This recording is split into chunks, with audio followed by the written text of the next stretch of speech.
Hey Debbie, it's so nice to have you on the show today. How are you doing? I'm doing fabulous. Beautiful, beautiful. I love that. And thank you so very much for being here. You see, I truly appreciate it. Oftentimes, I love to thank my guest for two things. And I do this so often to the point where it has become an anthem for me. So, firstly, I want to say thank you so very much for investing in yourself. You see, you are on this platform right now because you invested in yourself. And oftentimes, I love to make reference to the amazing mango tree.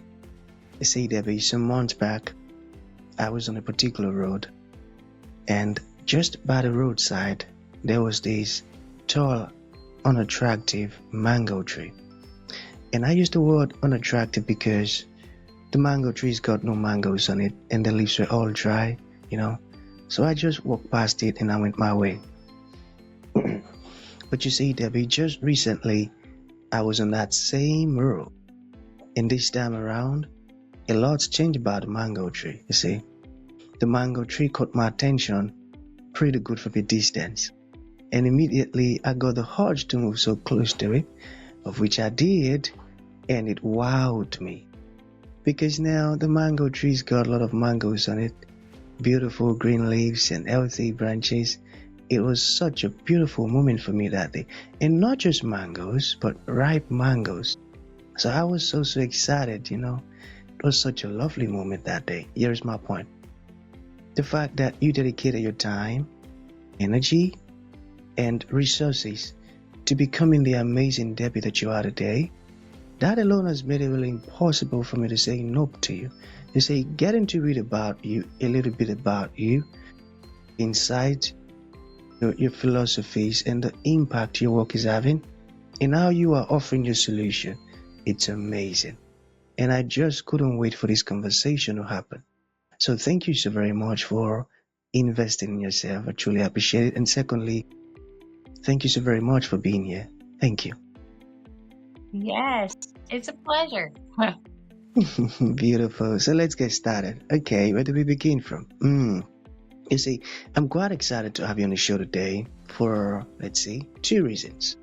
Firstly, my interest in knowledge seeking. I believe in order for one to transition from a terrible situation to that of a beautiful one, Debbie, I believe it takes the application of knowledge, quality information, and not just knowledge now, but the application of it. And you see, Debbie, ever since I discovered that light in the Hebrew means knowledge, and darkness means ignorance, I've been so keen to knowledge seeking because I do not want to remain in the dark. So that's going to make our conversation today very, very important to me and even to the listeners. The second reason why I'm excited to have the amazing Debbie on the show is for the sake of the listeners. You see, Debbie, we live in an age where information is as abundant as grains of sand. We've got lots of information flying out there. So those folks trust me for quality, eye-opening, and very important information, of which I am totally convinced that our conversation is going to be insightful and impactful. So for that reason, Debbie, let's get started with your introduction. Talk to us about your personal or professional journey, because right now we are so curious. We want to know how Debbie got here. Then afterwards, I've gotten some beautiful questions for you. Okay, Debbie, over to you. So, how Debbie got here, right? Is that what we're looking for? Right. Okay. All right. So, my journey as a believer in Jesus started very early. I didn't have a Christian parents, but they did want to make sure that I was involved. I guess they wanted to make sure I had a good moral background and that I had a solid foundation to build my faith on. And what they didn't know was that I just fell in love with Jesus and I wanted to be there all the time. So I made a decision early on. I knew I wanted Jesus to be my Savior and my Lord in my life. And so I chose that very early in life. And what I found is that when people make a decision very early in life, It may be that they don't have a big, huge transformation story before Jesus, but after Jesus and our journey, that we get to go through lots of different things and we get to see Him work in us. And so for me, one of the biggest challenges that I've had in my Christian walk was the fact that my husband and I wanted to have children. And we could not get pregnant. And if you know me very well, you would know that I'm a very determined person. And so I will work my way very hard to get where I need to get. And we just couldn't get pregnant. And we ended up in a fertility study where we got, there was a placebo drug and a fertility drug. And we ended up on the fertility drug, and we ended up pregnant with twins initially, is what we thought. And then eventually, after we thought I was attempting to lose those children, we ended up at the high-risk doctor and found out we were pregnant with quads. Okay. And if anything will rock your world is when you find out, oh my gosh, you're going to have all of these kids. And what are you going to do? And so for me, what I ended up doing was saying, okay, God, we'll trust you each step of the way, and we'll figure out what we're going to do. And so we started on a journey of trusting God each step of the way with that pregnancy. And as it turns out, our boys were born around 26 weeks. And at 26 weeks, decades ago, they did not have the medical ability to save those children. Their lungs just were not built enough. They weren't developed enough. And so as the first child was born, as Zach was born, they put him in my arms, and he ultimately passed away. But as he laid there in my arms and breathed his last breaths, he put his finger around my hand around my finger, and he squeezed, and he said, "Hey, Mom, I'm here. I love you." And he passed away, and we were able to spend time with him. And then I got a serious infection, and they were concerned that I wasn't going to be able to make it with the other boys. And the rest of the boys were born about 4 hours later. So all 4 of our quads passed away in my arms. And it was during that time that I had to choose if I was going to trust God in this difficult situation. And I had so wanted to be a parent, and this was my dream. And here I am going to the hospital to give birth, but now I'm planning funerals. And that was really hard. And what I found is that as we walk through our Christian journey, that God is waiting for us to ask the right questions sometimes. And the question that naturally comes out of me is this question of, why me, God? Why are you doing this to me? Why does it happen this way? Why?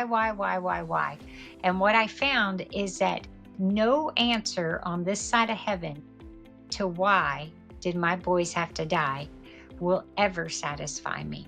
It never will. You can't tell me anything that would take away my pain and that would help me through my suffering.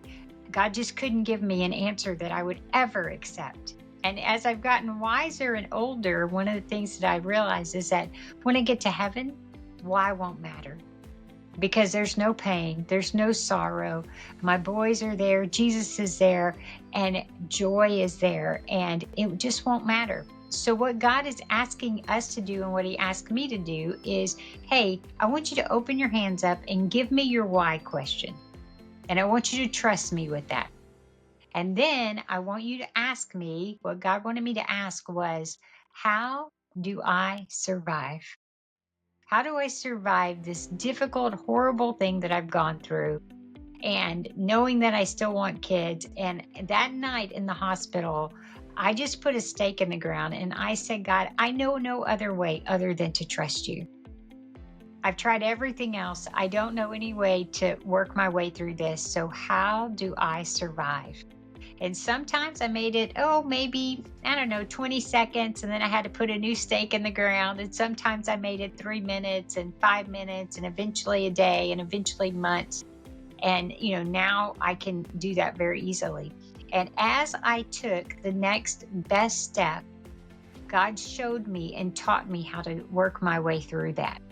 And then the question changed, and it changed to a question of how do I thrive? I didn't want to be decades down the road of losing my boys and stuck. And so I wanted God to redeem my story and to use it. And for us, what that meant was He took us on a journey of adoption. So we've adopted 9 kids over the years. And Wow. that is the way we built yeah, so that's the way we built our family. And ultimately, the ministry that I run, which works with families and helps them thrive, ultimately comes out of that deep pain and deep loss that God is using to redeem that story to invest in other lives and invest in my children's lives and help families. And so that is one of the big journeys that God's had me on in learning how to trust Him with my story and my pain so that He could take that and make it into something truly amazing. And I tell you, this is truly amazing. It was as though you shouldn't stop talking. I tell you, I found your story very, very inspiring, Deb. Because you see, a lot of people need to understand something that there are some stories that shouldn't go unheard, and yours is among those stories. And I love the part where you said, how can you thrive in this? How can you survive this? You don't want to remain stuck. Now you want to thrive in this. You want to survive this. That's a great perspective, because you see, I believe there might be some ones listening right now who are stuck in one thing or another. But you see, when they get to that part where you mentioned that you don't want to be stuck in this, you want to survive this, you want to overcome this, it will minister to them one way or another and inspire them. I am so sure of that. And that's amazing, the fact that you adopted 9 kids now. That's a beautiful word. You know why? Because now you've given those kids now a beautiful destiny. You've rewritten their destiny, because the devil at times just use that avenue to make those kids not have a future. They are abandoned and all of that now. So with stuff that you're doing now, oh boy, that's amazing. And I love the fact that Hmm.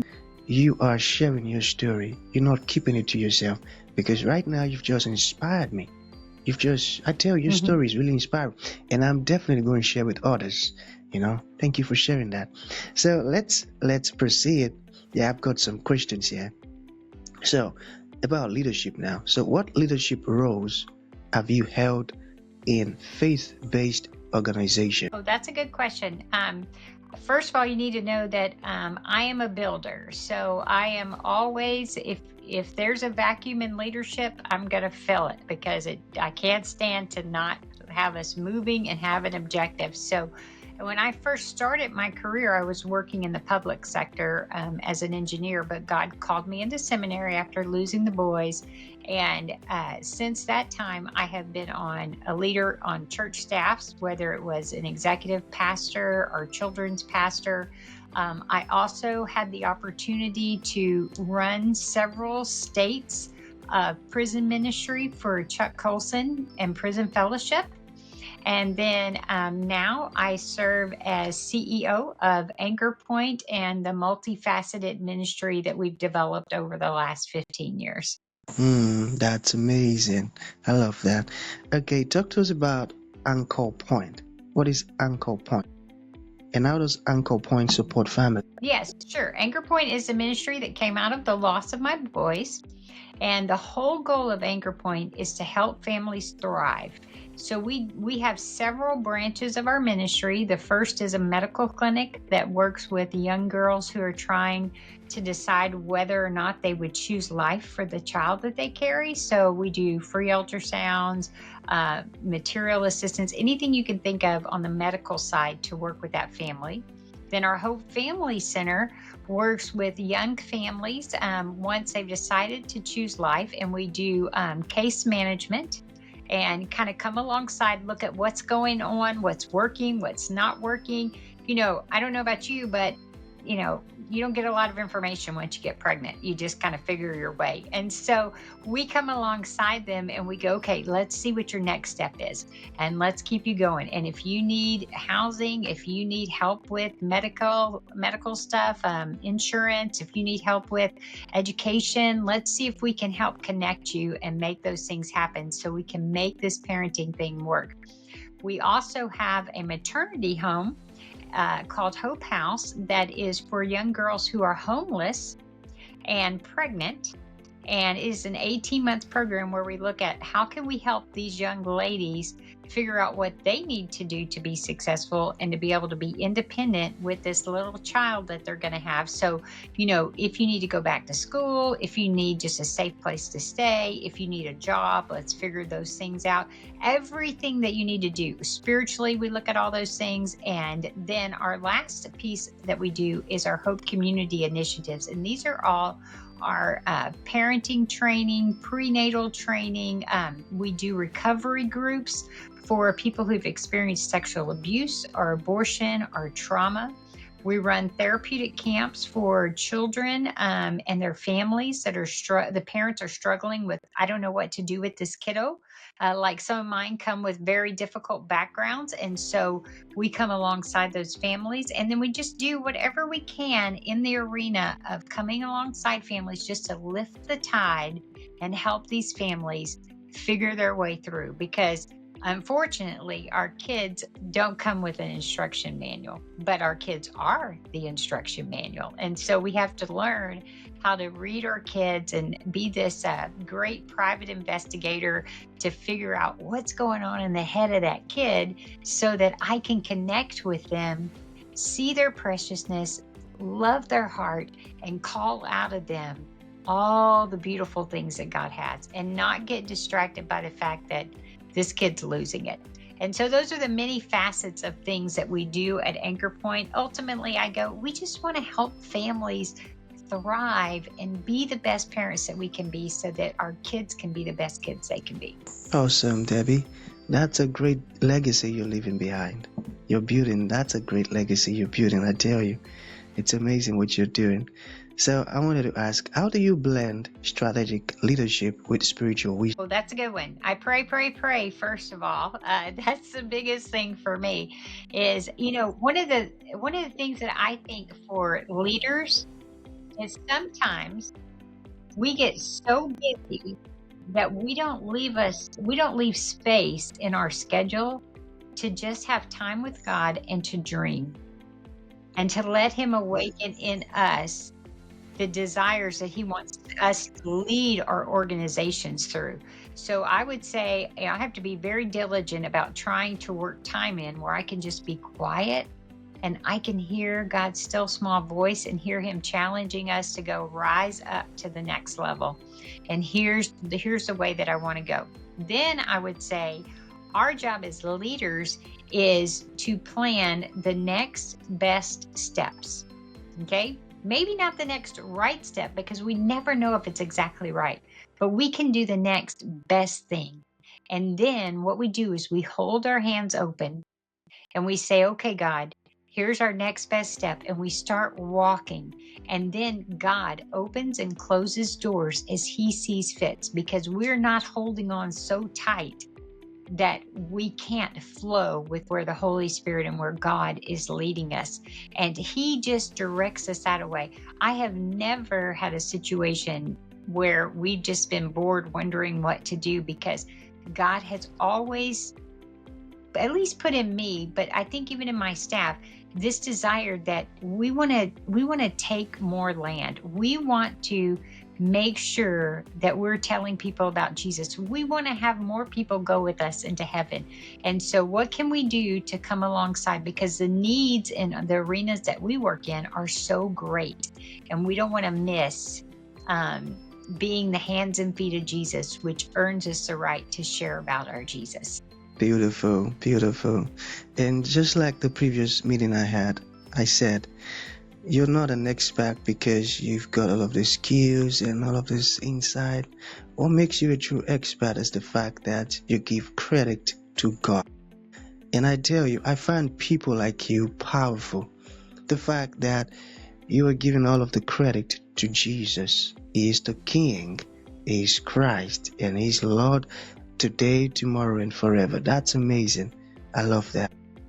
So to bring this to an end, Debbie, what would you like to leave the audience with, like a final thought? And to those folks who would like to reach out to you, learn more about everything we've discussed so far, or make a purchase of your programs or your book, how can that be possible? Hey, Debbie, can you? Yes, I can hear you. Okay, sorry, my network went off. So I said for folks who would like to reach out to you, learn more about everything we've discussed so far, get your book or ask questions, how can that be? Sure. The one of the best ways is to just go to the website, which is thedebbieSimmons.com. So just put the TAG in front of Debbie Simmons, and there's a tab for the book, The Heart of Legacy, which is a great thing for learning more about my story, but also how God used that. And they can pick up tips on being focused, faithful, and fearless in their walk with God. And so that's the best way to get hold of me, and it'll take them to Facebook, Instagram, all that good stuff.